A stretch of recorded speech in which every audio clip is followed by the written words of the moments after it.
This episode is brought to you by listeners like you, our magical elixir, and the spellbinding boost behind this mic. Thanks for joining us on this fantastical adventure. Here's a taste of what's ahead. Right? The unabridged, the complete, the ruler of words, right? And he is so much into himself, like I must say, words are important and things. Because Milo talk to him and Milo wants to mention something about numbers and stuff. And it's like, yeah, that happened. You're not going to want to miss this one.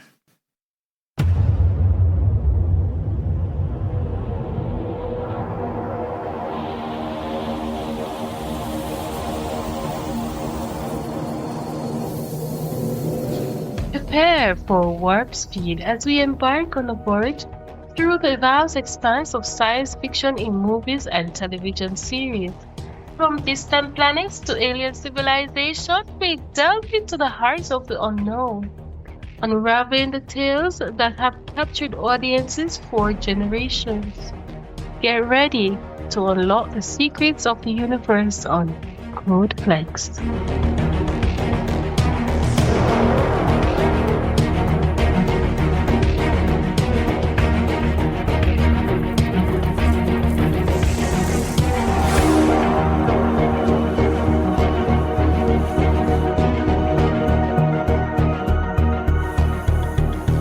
Greetings, fellow sci-fi and fantasy lovers. Welcome to CodeFlix, where we explore the TV shows and movies that shape our imaginations. I'm Andre Bonner, and in today's episode, we'll be going on a journey through imagination and wonder in the film The Phantom Tollbooth.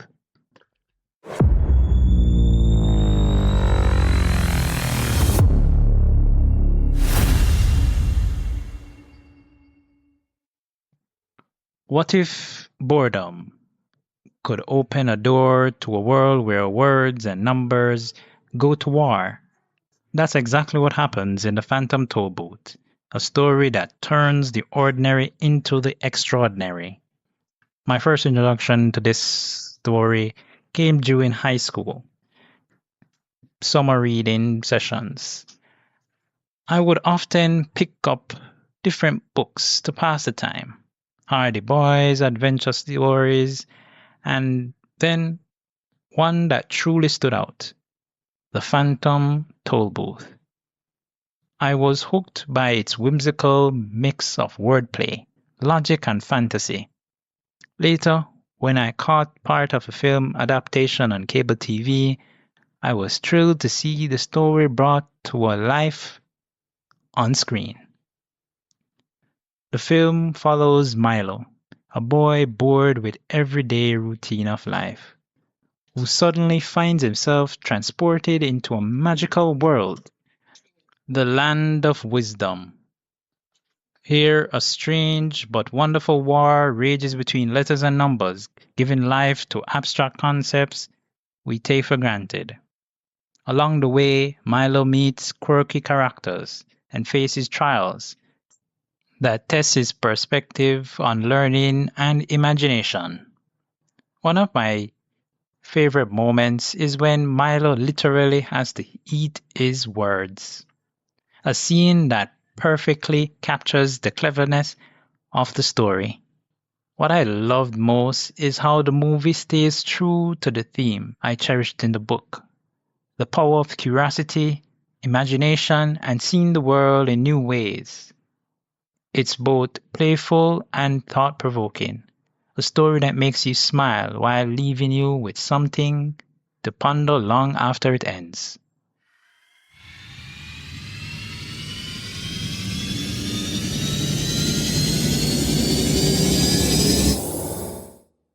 The Phantom Tollbooth, also known as The Adventures of Milo in the Phantom Tollbooth, is a 1970 American live-action, animated fantasy film based on Norton Juster's 1961 children's book of the same name. Produced by Chuck Jones at MGM Animation Visual Arts, the film stars Butch Patrick as Milo, alongside the voice talents of Mel Blanc, Dawes Butler, Candy Candido, Hans Conried, June Foray, Paddy Gilbert, Shepard Menken, Cliff Norton, Larry Thor, and Les Tremaine. Jones also co-directed the film with Abe Levito, while Dave Monahan directed the live-action segments. Completed in 1968, the film was held up from release by MGM until late 1970 due to internal studio problems. The animation studio closed soon after the film's release, with MGM having no further involvement in the animation business until 1993, with the startup of their new Metro-Goldwyn-Mayer animation studio. Upon release, the film was well reviewed, but its commercial performance was poor.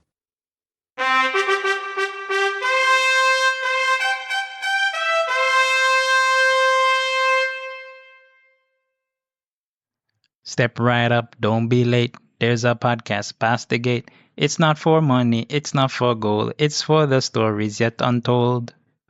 If you've laughed or stopped to think, share it quick, don't let it sink. Tell a friend, both near and far. Leave a comment, be the star. Every listen, follow, share. Open doors to everywhere. So hop aboard, the toll's just free. And find what's next, come ride with me.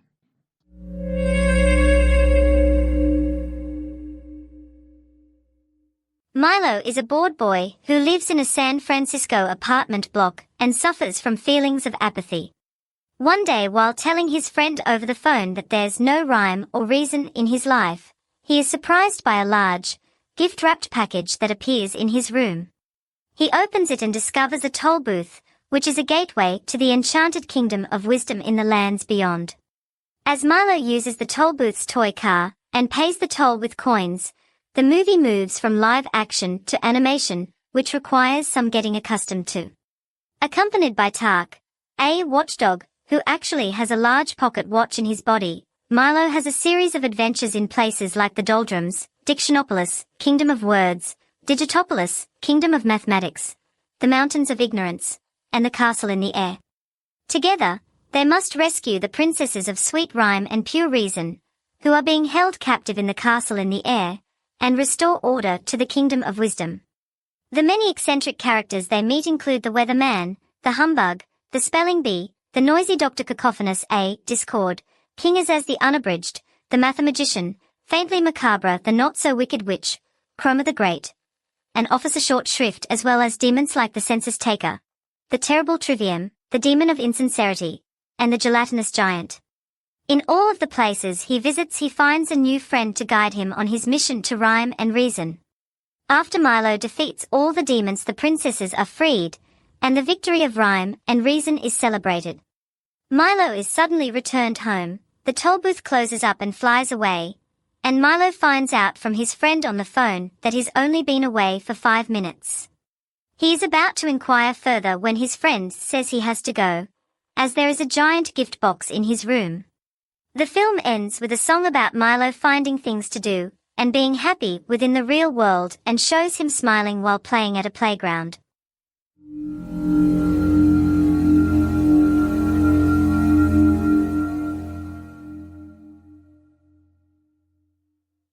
Here's the themes and symbols breakdown for the Phantom Tollbooth, 1970 animated live-action hybrid film based on Norton Juster's book. Themes. 1. The value of curiosity and learning. Milo begins as apathetic and bored, but through his journey discovers the joy and importance of knowledge, imagination, and engagement with the world. 2. Balance between logic and imagination. The divided kingdoms of Dictionopolis, words, and Digitopolis, numbers, reflect the conflict between rationality and creativity. The story stresses that both are essential to a meaningful life. 3. Coming of age and self-discovery. Milo's adventure serves as a classic Bildungsroman, where a passive child learns responsibility, courage, and the value of active participation in his own growth. 4. The power of language and ideas. Puns, wordplay, and abstract concepts personified, e.g., the spelling bee, the humbug, highlight how language shapes thought and how playfulness with ideas can reveal truth. 5. Restoring harmony. The quest to rescue the princesses' rhyme and reason symbolizes the restoration of wisdom, balance, and order to a fractured world, and to Milo's own perspective. Symbols. 1. The Tollbooth. Represents opportunity, the threshold to imagination, and the gateway to self-discovery. It is both literal and metaphorical passage into a new way of seeing. 2. Rhyme and reason. These princesses symbolize wisdom, balance, and harmony. Their absence causes chaos, while their return restores order. 3. The journey a map. Milo's journey across strange lands reflects the inner journey of learning, growth, and self-awareness. 4. Dictionopolis versus Digitopolis. These kingdoms symbolize the false dichotomy of words versus numbers, creativity versus logic, showing that true understanding requires synthesis of both. 5. The demons of ignorance. Figures like the terrible trivium, who wastes time with pointless tasks, and the census taker, who distracts with bureaucracy, symbolize the obstacles that keep people from growth and purpose. Conclusion. The Phantom Tollbooth is a whimsical allegory about the transformative power of curiosity, learning, and imagination. Its themes stress the need for balance between reason and creativity, and its symbols illustrate how everyday distractions, apathy, and ignorance can hinder personal growth. By the end, Milo realizes that the world, once dull, is full of wonder when approached with curiosity and purpose.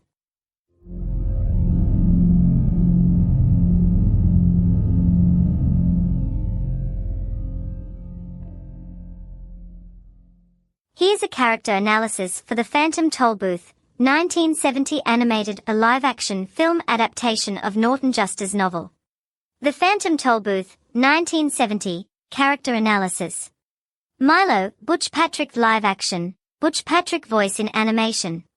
Role, the protagonist, a bored boy who sees no purpose in learning or daily life. Traits, apathetic, disinterested, initially passive. Arc, through his journey, he discovers the value of curiosity, knowledge, and responsibility. He transforms from indifferent to engaged and imaginative. Themes, personal growth, education as adventure, finding wonder in everyday life. Tock, voiced by Larry Thor.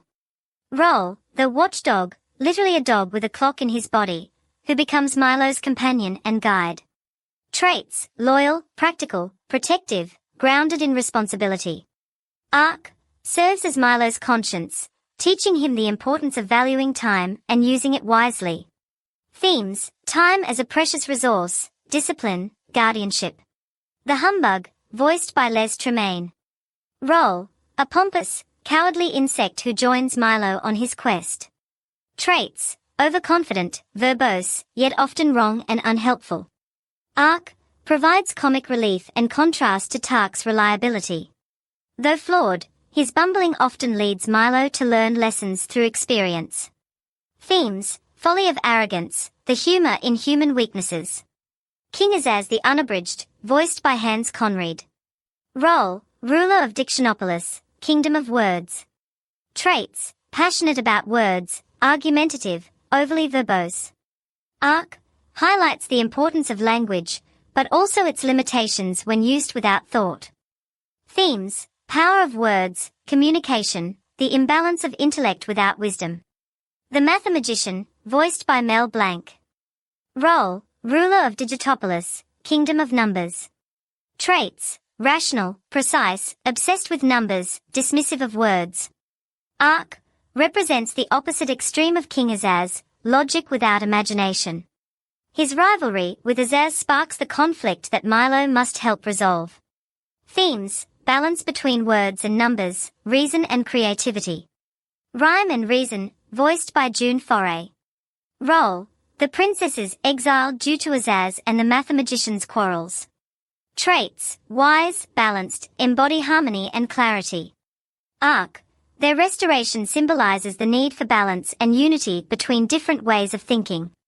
Themes, harmony, wisdom, reconciliation, integration of knowledge. The demons of ignorance. Role, obstacles that Milo faces on his journey, such as the terrible trivium and the demon of insincerity. Traits, embodiments of laziness, fear, distraction, and doubt. Arc, represent challenges to learning and growth, showing Milo what he must overcome within himself. Themes: ignorance as the greatest enemy, personal responsibility in overcoming mental barriers. Overall, the characters in the Phantom Tollbooth are allegorical, each representing ideas, concepts, or human traits rather than being just individuals. Together, they guide Milo's transformation from a boy who sees no point to someone who finds joy, meaning, and responsibility in life.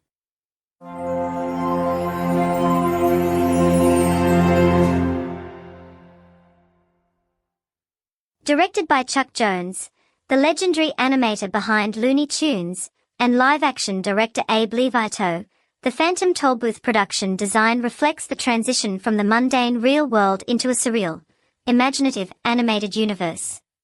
Clapperboard 1. Hybrid production concept.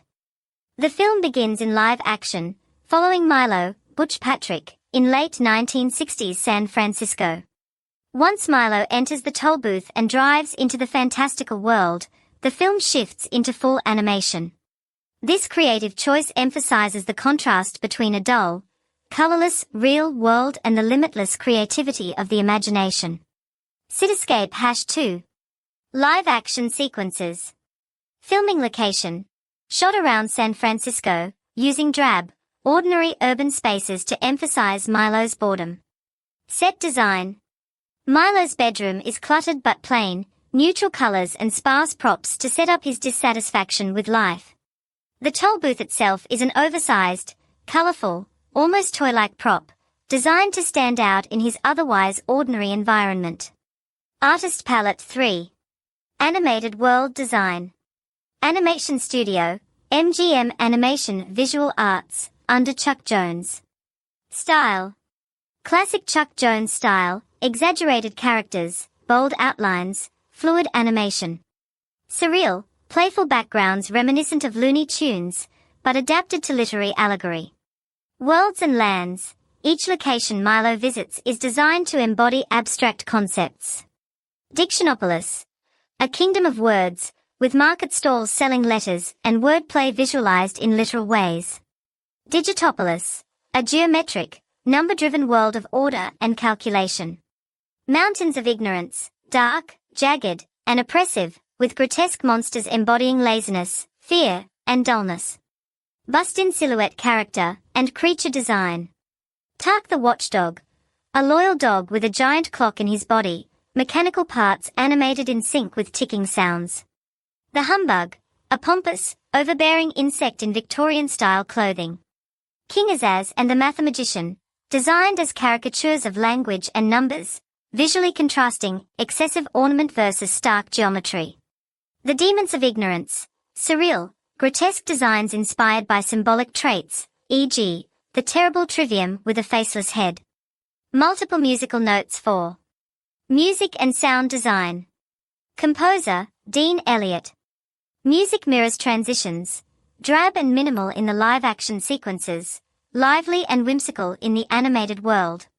Sound effects lean into Chuck Jones' Looney Tunes tradition, exaggerated pops, zips, and comic timing to underscore the allegorical humor. Paintbrush #5. Thematic design choices. Contrast of worlds. Live-action world equals gray, static, empty. Animated world equals colorful, fluid, symbolic. Literal visualizations. Puns and abstract ideas are given physical, cartoonish form, like jumping to conclusions, as a literal island. Educational yet playful aesthetic. The design encourages children to think about language and numbers in fun, visual ways. Trophy 6. Legacy and reception.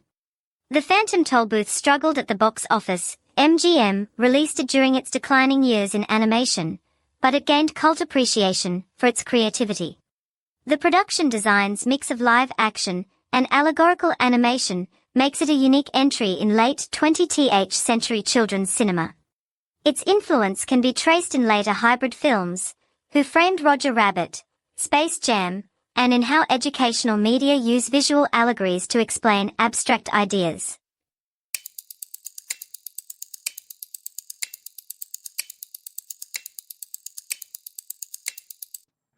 What's to become of Milo? What will he grow to be? Well, he looks at life and he doesn't see the bright blue sky, doesn't hear the train go by, doesn't sing a song. Little fellow, what's wrong? What's to become of Milo? Lost in a vacant stare, doesn't have a dream, doesn't even care. He's a boy who makes his rise high. Maybe he'll even touch the sky. All the world could be in his pie if he'd only try. Milo, open your eyes, look around you and see how interesting life can be. Milo, aim for the sky. You could touch the sky, Milo. You could touch the sky. So here are my personal insights and interpretations of the film, including some of my favorite moments, themes, and characters. So the first thing I have to say about this film is that it came at a time that I really, really needed it, which is in high school when such a message would be something that would be accepted and I'll be able to actually use it, right? This film shows such wonderful nonsense, similar to Alice in Wonderland, right? And there's so much more to get into, so let's just get into it. So in the opening, we see a young boy, and there's a nice little music that is playing, nice little song that is playing as well. Just basically giving us a little intro about the little boy, that he's bored, that he doesn't really care for many things. He has no interest, basically, whether in school, toys, all of them feel dull to him, right? We see him walking through the streets, basically, as that goes on. And, this is him going home, basically. That's where we realize when he reach home, right? And he's on the phone with his friend, talking to him, and stuff. And then all of a sudden, a mysterious box is found in his room. Right? It's a box that looks almost toy-like, and it has a bow on it, like a present, right? And he gets a little note along with it that says, for Milo, who has plenty of time, right? And I believe in the book, it's pretty much the same wording and so on. However, the Tollbooth in the book was described in such a way that it was smaller. So the Tollbooth was like toy, even the car that came along with it. So when Milo in the film pulls the side of the Tollbooth, pulls the bow, it opens up, right? And the car comes out and he ends up in the car in a nice little sequence, that live action sequence. What was funny was that when Milo went through the Tollbooth, him taking time, go through the Tollbooth the first time, and he realized him turn into an animated character, he was like, his awareness of himself. I mean, you never see something like that in film or in cartoons, right? To be aware of him being transformed from a live action, person into an animated figure. So that was cool. They had him going, back and forth through the Tollbooth a couple of times, and doing some hijinks kind of thing, right? Yeah. Just as in the book, he was instructed to basically have a destination in mind. His destination in the book differs from what is in the film, right? Because I believe in the book it was he had a destination of Digitopolis, but in the film when he was looking at the map, basically have his destination of land of wisdom, specifically to reach the castle in the air, right? But he doesn't know how he's gonna get there, right? And that was the whole conundrum of the whole thing, right? So he goes through the Tollbooth and he's transported fully into animated world, a cartoon world, right? When he gets there and basically find himself in the land of expectations, right? And there are a whole heap of signs here and there everywhere, basically telling him how he can get to Dictionopolis. So he's like, not sure how he's gonna get there and stuff, basically. Him say a man who is called a weatherman, right? Not weather as in will it rain, but whether you know or not, that kind of person. And him asks the man, where, and the man response was so funny, like, I don't know of any wrong roads to anywhere, right? So whether it's a wrong road to somewhere, it must be a right road to somewhere else. But if you find your way, you let me know, basically. And he's like, Milo's like, yo, that not help me none at all, boss. That not help me. Oh, you ever tell me something like that, though? You know what I'm saying?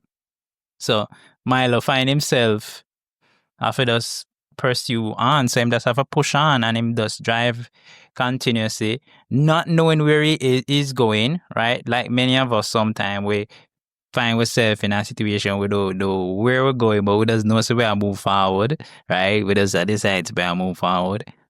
And he ends up finding himself in somewhere called the Doldrums, right? So as you might be getting, if you haven't watched the film and you haven't read the book, right, most of the words are play on themselves.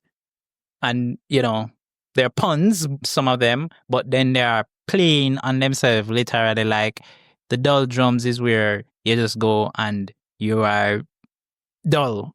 You're just in the Doldrums. When them say you find yourself in a Doldrums, like you don't have any thought, you just feel bored and tired, and you just feel like you just sleep afternoon away, right? That's basically what the Doldrums is. And so that is where he find himself. Now, in the Doldrums, they have rules, and the rules basically is no thinking, no laughter, right? And so the lethargians, right? Lethargic, right? So they are like lethargic creatures, basically, and they all talk in a monotone kind of voice. In the book, they have a particular way of them do it. In the film, it's a little bit different, not all that different, but they all kind of talk and then fall asleep, right? Them just literally fall asleep. And they're these weird creatures. I don't know how to describe them for you in the film, other than to go and watch a film and you'll see what I'm talking about.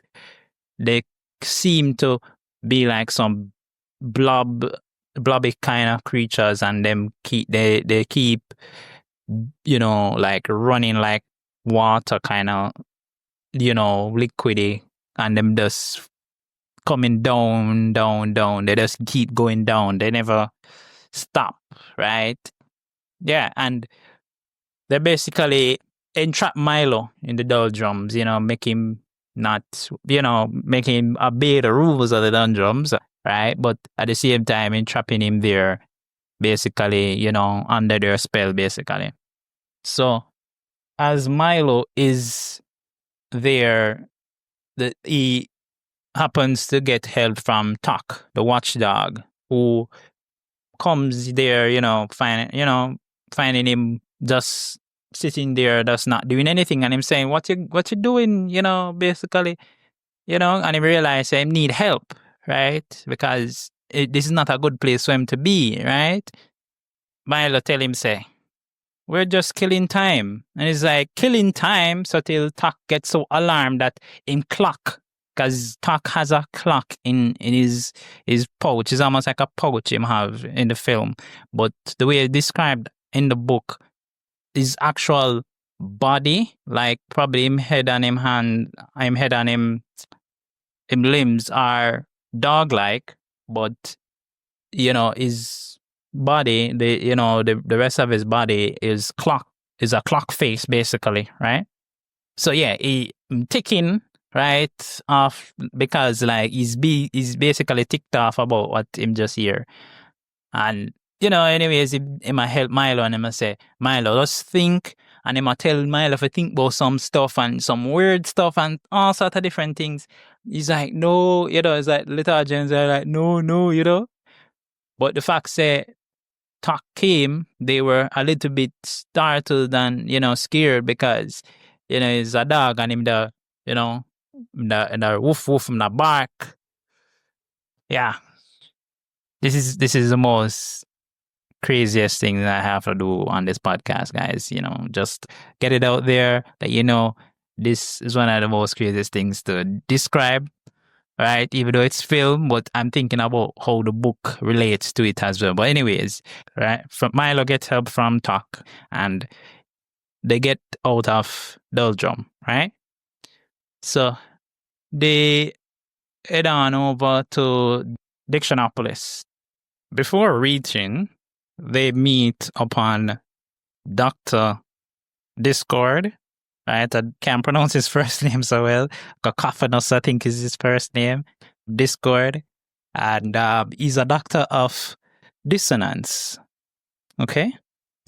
This man have some large ears on him, okay? And he, as his title precedes him, he delves with dissonance, a lot of noise, right? His last name is Discord, so a lot of discord. Yeah, so he loves noise and things. There's him even break out into song in the film, right? And he is with the awful din, right? When people tell us if they turn that din down, it's making a lot of noise. Yeah. So the din is like an entity in itself. It is fueled by all the different stuff. And being a 1970s film, it wouldn't have been without talking about some of the environmental effects of the noise. Okay? Yeah. So after escaping, because they were almost enthralled in all of this, it's not like they were keeping them, holding them, but it's just like, because they haven't come upon anybody who doesn't like noise. Dr. Discord does. He was like, I'm diagnosing him with a lack of noise. And he want to cure him of lack of noise. So, they had to get out of there. But before both Tock and Milo got out of there, Tock took some vials, right? Which would be important for the, for later on, right? So they arrive at the gates to the market in Dictionopolis, and they are greeted by 1, 2, 3, 4 probably men who work for the king, and basically they're welcoming, Milo, and each of them in different ways. So one says greetings, the other one says salutation and welcome, and then you have this little one that comes out and he's always the one that simplifies everything. Hi, or whatever it is, hello, and they're asking about the place, and the same way they're responding, all of them responding with a different word or different phrases, and then after they get into the marketplace, Milo meets up with the Humbug and the spelling bee, right? The Humbug is quite a character. It is a character that when you look at him or when you see what he does, you are like, I'm not doing that. I'm not that type of person, because the Humbug is more of the character that it basically give you experience without you actually having to go through some of the pain, right? Yeah. The spelling bee, he just love a spell, and everything him spelling, he even scare Milo, right? Him scare Milo. And Milo was like, I don't know what a spelling bee deal with, right? Now, before that, Milo would have been talking to one of the guys, the vendors that was there, and him say want a few words and thing. And the man was like, me not think you're ready for them word there. Them word are too big for you. So me go give you them word there. They make a small word like happy and some smaller words, right? The Milo was going for the big words. Yeah. And then, of course, Officer Sharpstrip, you would have shown up earlier on, but I didn't talk about him because from my recollection, he wasn't in the book at that point, right? It was at this point in the marketplace, right? Now, Officer Shortshrift dressed down Milo because apparently Milo will cause a whole lot of issues in the marketplace, right? And then a Milo faulting about, hey, I'm getting into trouble. So he changed from being a police officer to a judge, right? Because Milo was like, you can't sentence me, and he was like, you're right. I'm a judge now. And him changed it to a judge, and then judge uniform and everything, put on a gown right in front of everybody, and then he's like, but you can't put me in jail. You're not a jailer. And he's like, oh, right. I'm not jailer, no. It's like everything going to say about something with flip around and Milo, So he sentenced Milo to jail to serve an infinity sentence. We'll be right back after these messages. Sometimes the world feels dull, ordinary, and far too quiet. Then suddenly you stumble upon a Tollbooth, or in this case, a podcast. It's not monetized. It isn't built for profit. It's built for curiosity, wonder, and a love of sci-fi. If it's taken you a journey, share it with a friend who needs an adventure on their own. Leave a comment too. It's like dropping a marker on the map so I know where you've been. Every listen, every follow, every share opens another road, another riddle, another world to explore. Because sometimes all it takes to change everything is the right journey.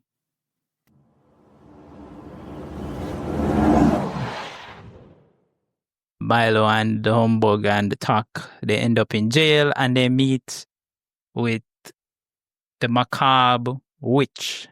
Not witch as in magical, right? Witch as in which way do we go, right? So she, the enough persons in the kingdom have even forgotten that that's what she is. And she explains that, hey, it's basically is, because of the fact that people have lost, words have lost all meaning in the kingdom. All right, so you see the conflict developing here. The king servant them, as I had mentioned, they would have greeted Milo initially, and they had invited Milo to have an audience with the king. So them come to Milo's rescue in the jail, right? And the witch was like, you can't leave anytime because Officer Shortshrift, him just want to put people in a jail. Him don't care about how long you stay, right? And, Milo and the rest of his gang end up, leaving the prison, right? They get out and stuff. They go in front of the king and stuff, and they get to learn about King Azaz, right? The unabridged, the complete, the ruler of words, right? And he is so much into himself, like I must say, words are important and things. Milo Milo talk to him and Milo wants to mention something about numbers and stuff. And it's like, you know, what you talk about? You know what I'm saying? I don't want to hear nothing about that. Words we are deal with over here, so. Words we are deal with over here, so. So you just have to just understand. So, of course, Milo, you know, being there as the guest of honor is granted the opportunity to give a speech, right? King Azaz asked him to give a speech.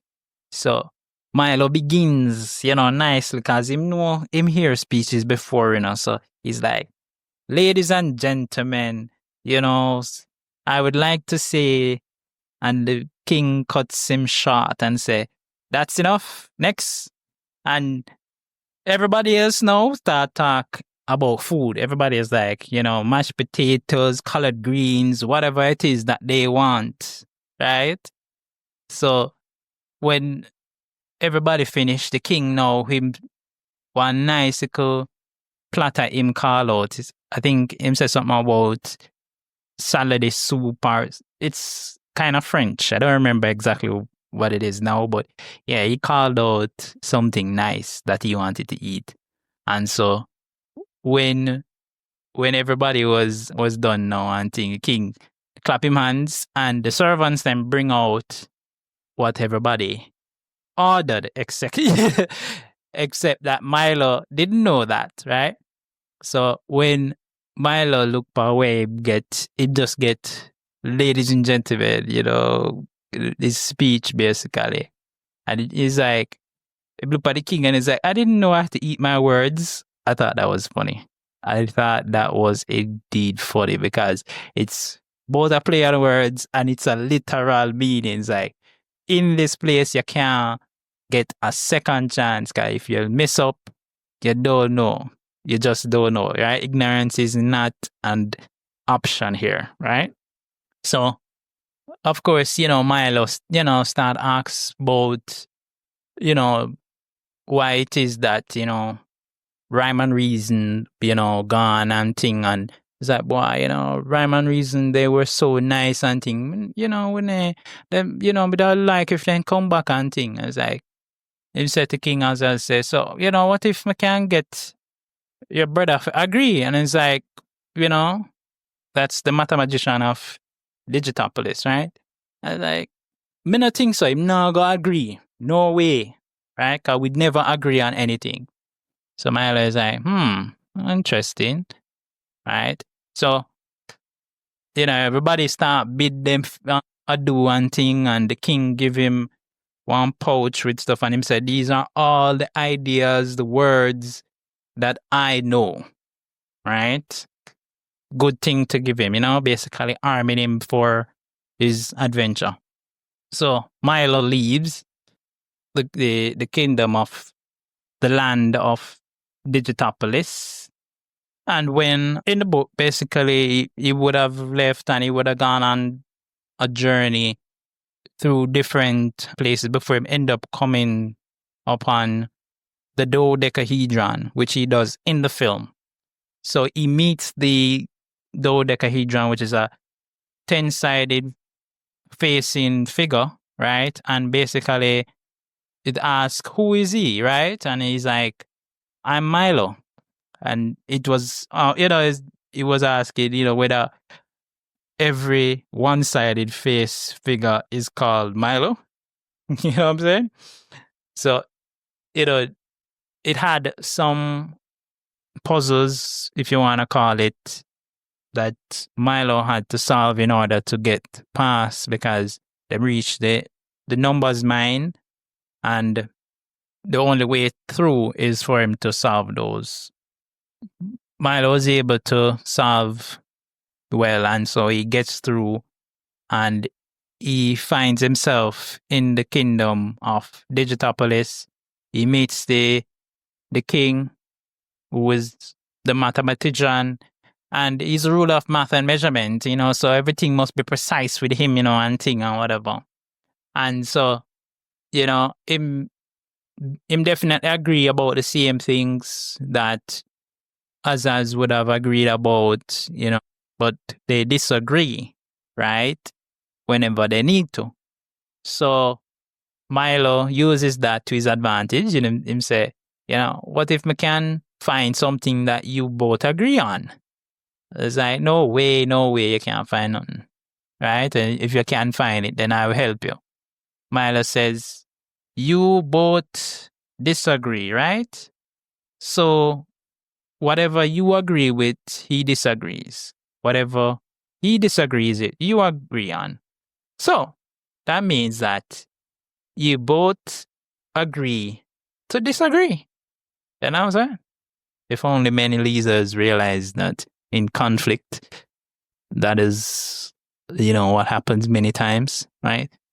One side disagrees just because the other side will agree, right? And the vice versa. Yeah. Agrees that is the case. And so he helps Milo, giving Milo a magic pencil that can solve all problems. Okay?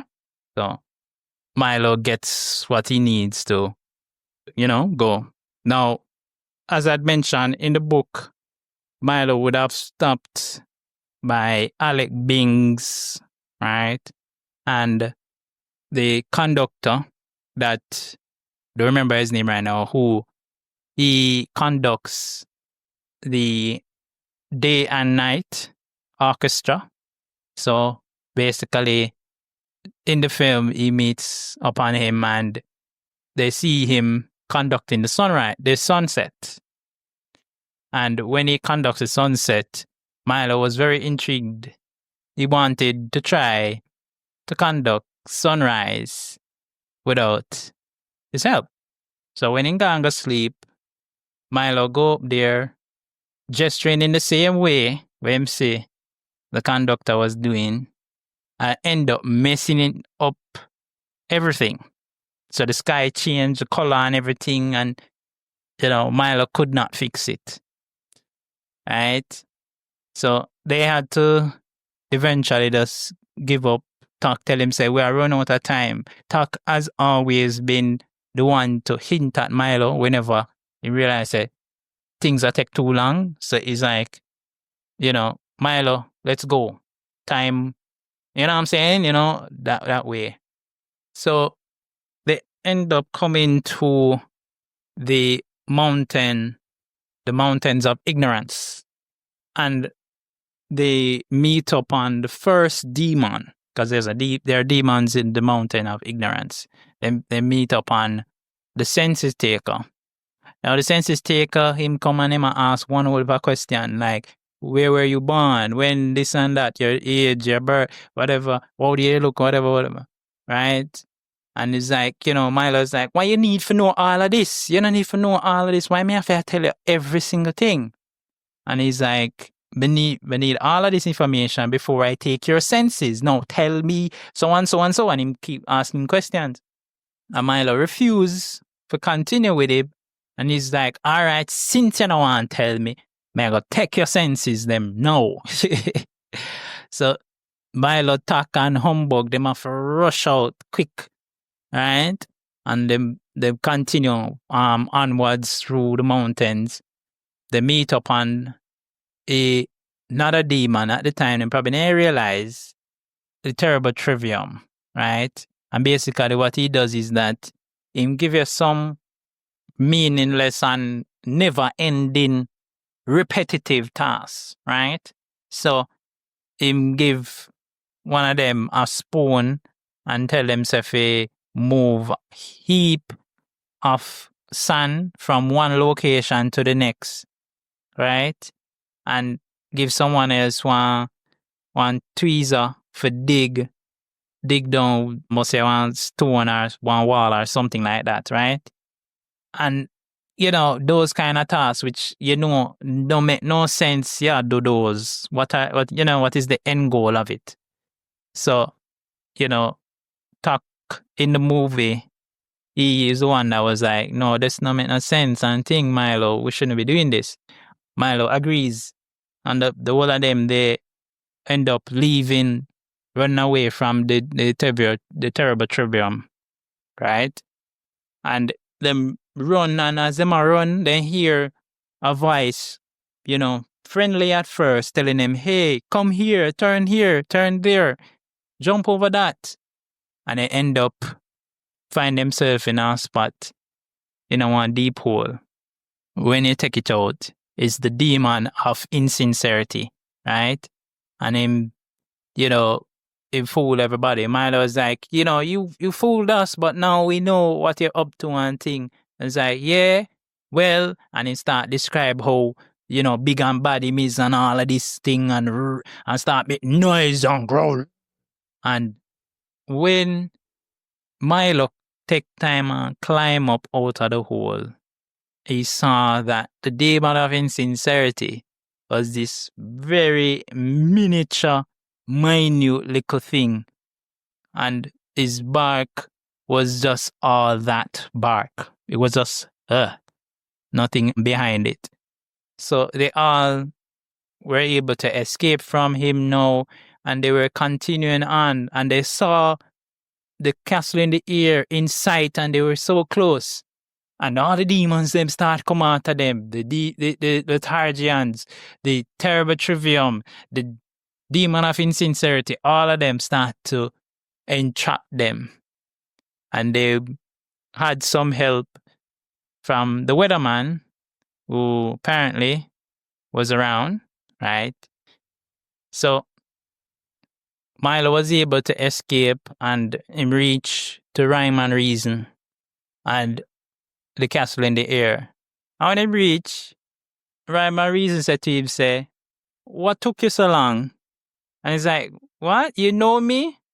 And he's like, yes, we're the ones who sent for you, right? So basically, it was Rhyme and Reason who was behind the whole Phantom Tollbooth getting Milo to the land of wisdom. So the princess them explain how wisdom vanished from the kingdom because of this action, right? So Rhyme and Reason, they return, right? And basically, they in the movie they are portrayed flying through the air, restoring the sky that Milo did mess up, and bringing back, rhyme and reason to a kingdom that has been separated based on disagreements, right? And Milo basically finds himself driving back through the toll booth back into the real world, so I'm transformed back into a real boy. And when he reached back, him hear the voice on the telephone, Ralph, a call out team, and he say, you're here, Ralph, see where is about like, like kind of feel like him gone for a long time. So Ralph is like, yeah, you're just only gone for a few minutes, but we don't know where they gone. So I said, me a call for you, right? And as Milo and him talk on the phone at that point, the toll booth take up itself and fly through the window, right? And Milo see the seat go through the window. When he talk to Ralph now, here Ralph I say, wait there, I soon call you back here because I see one big box in my room just appear. And so Milo knows exactly what's going to happen next, right? And in the book, I guess they were trying to portray or give the idea in the film, but in the book, when Rhyme and Reason returned, it was hinted at that King Azaz and the mathematician, they disagreed again. Them start disagree? Yeah, so yeah, like a squabbling like. So that was the film just saying, hey, it continues, the adventures continues, but for another boy or another girl, right? And we see how it changed Milo at the end, in the end sequence. We hear the song singing, how Milo sees the world now as it is, full of wonder and possibilities, right? And him outside a play and enjoying himself and all of that. Yeah. So that's my analysis of this film.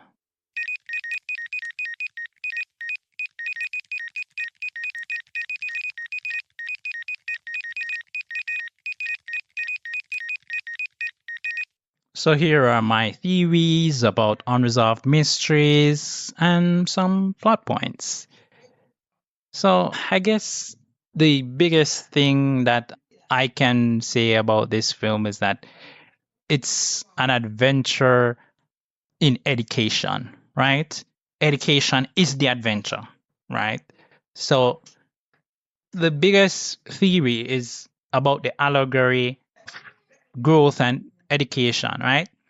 Because Milo's journey represents what many children, right? Many pikini who have a whole heap of boredom and, you know, not too curious. Them have an ignorance to curiosity and enlightenment. And so the film was basically, well, the book started it, but the film was trying to adapt what the book was basically sending, that message of a balance between using proper words and numbers, because both are important, right? And it makes for a well-rounded education. Now, with all of that, there is obviously a critique on procrastination and apathy, right? Because the characters that embodied it, like the Lethargians that are in the Doldrums, them symbolize a danger of procrastination, lack of motivation, right? And this is probably, something that we have to grapple with, because many times, personally, you find yourself in a situation where you don't have the motivation. You find yourself procrastinating because of that, because there's nothing to do in your mind. There's nothing I can do at this point. So let me just waste some time, right? Kill some time, right? And I'm using kill as adjective. I don't want to be desensitized or, move down the ranks in the algorithm. So I have to be clear on that. So the treatment for this is to encourage active engagement and learning, right? So always be learning, always be willing to try something new, right? And nobody is saying it's easy. That's what learning is. Learning is never easy, but it is fun when you can accomplish something, when you learn something new and you're able to apply it and you can put it into practice. There's nothing like it, I can tell you, right? Then there is the duality and balance, right? Which is depicted in the way that the divided kingdom of wisdom and the whole idea of rhyme and reason's banishment, right? It symbolizes how, because of polarizing views, difference in opinion, people not having, being able to come to an agreement on certain aspects, because it is obvious that we do agree that we disagree, but what are we disagreeing about, right? These are the things that we need to be looking at, right? And find some way to harmonize, right? And embrace different perspective, multiple perspectives at times, right? Because it's not just one way all the while, or the way where you learn both, but other things you can, and that's why learning is important, right? So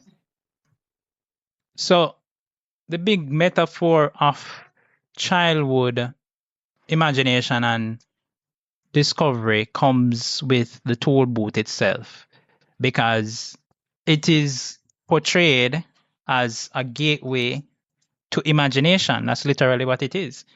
And how a child's mind can come up with the concepts, right? And that is the whole idea of it, even when it moves on to another child. Because what it's basically saying is that this disagreement, the issues that the land of wisdom went through, are ongoing and it's ongoing for every child, right? And so that's why it's important that every child who has this kind of issue, they can be looked at, right?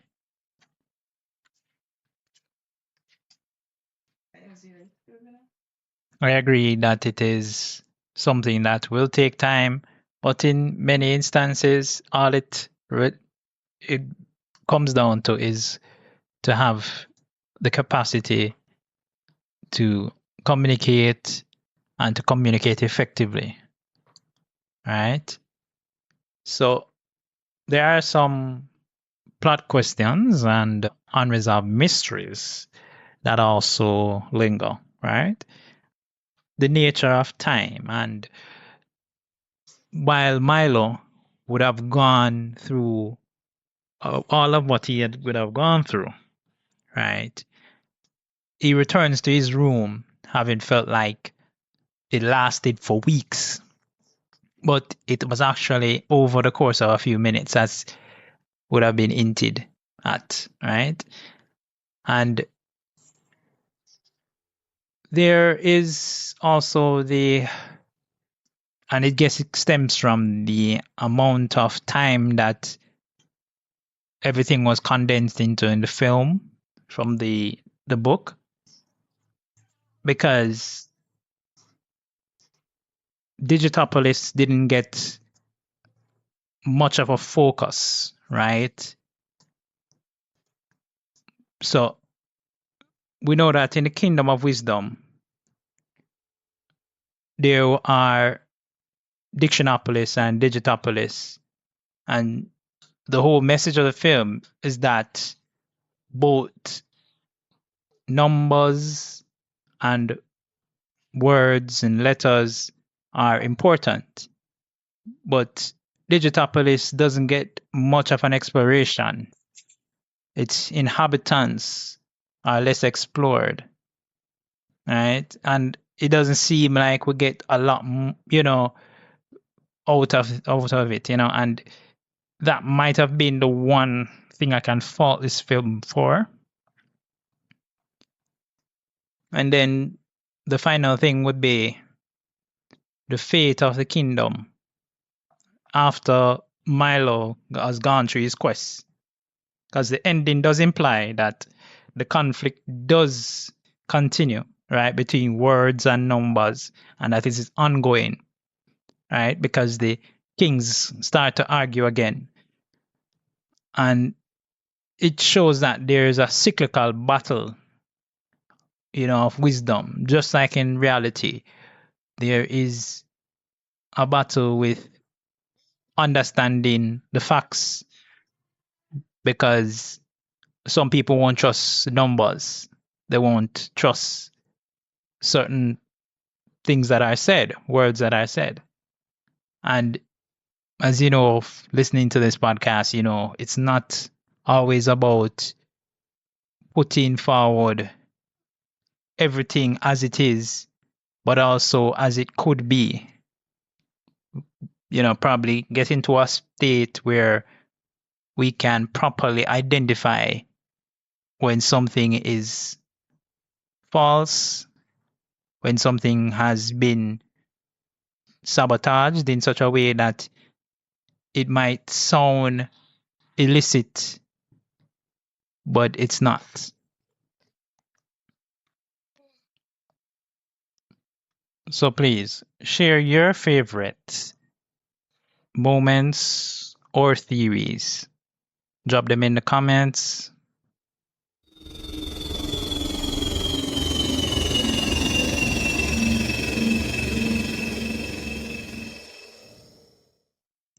In this episode, we looked at the Phantom Tollbooth, a journey through imagination and wonder. And I just have to say it, that once you have your destination in mind, then you can go anywhere, right? Using your imagination, kids, adults, and don't forget that imagination is just the precursor to invention, ideas. It is what propels humanity forward.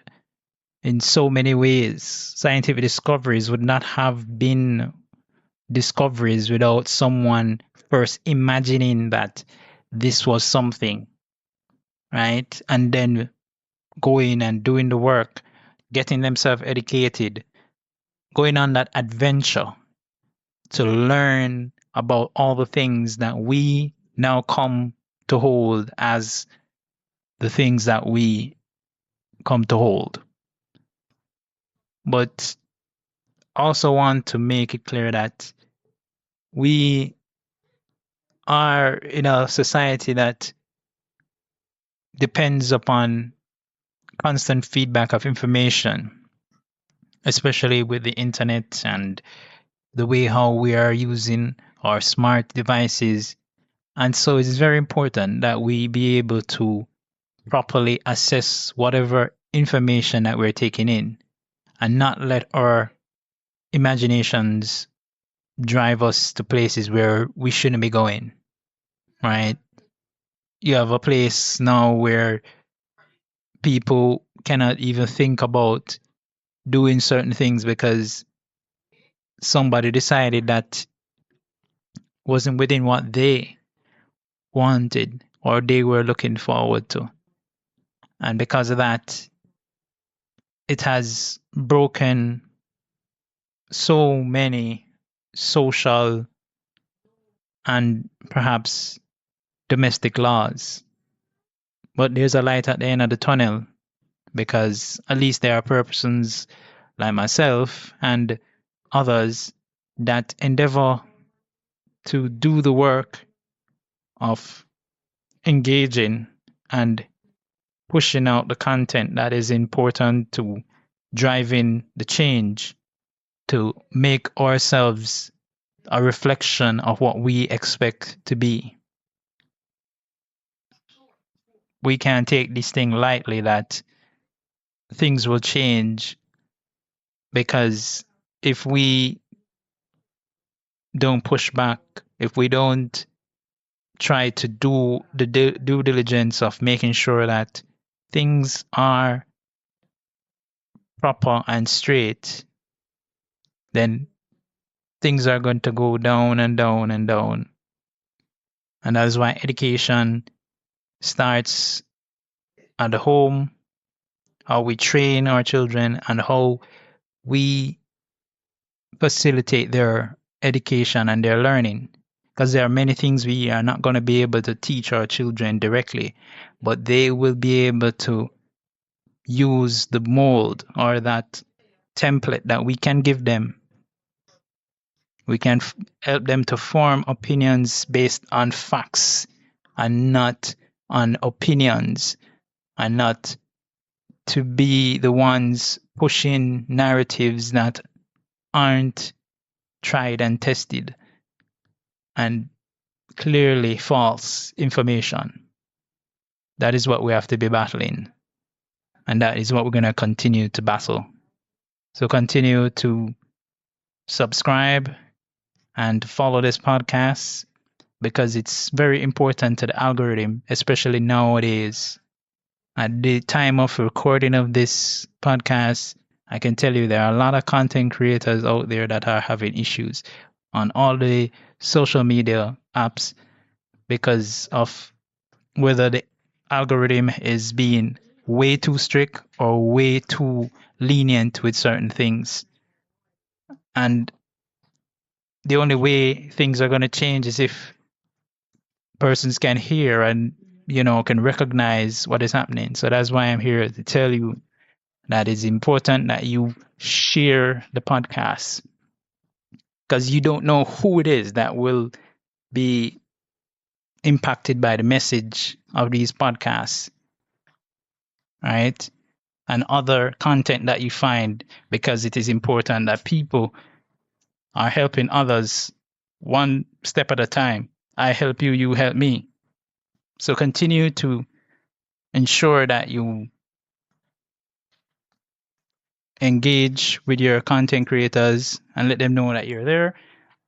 And the algorithm can't stop them from being able to be pushed out to others who will enjoy it even more.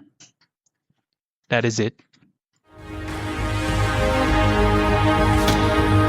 Our quest through the universe of sci-fi television continues, and the next great milestone awaits.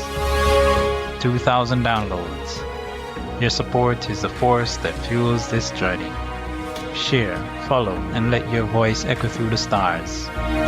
Until we meet again, may wonder light your path and curiosity be your guide.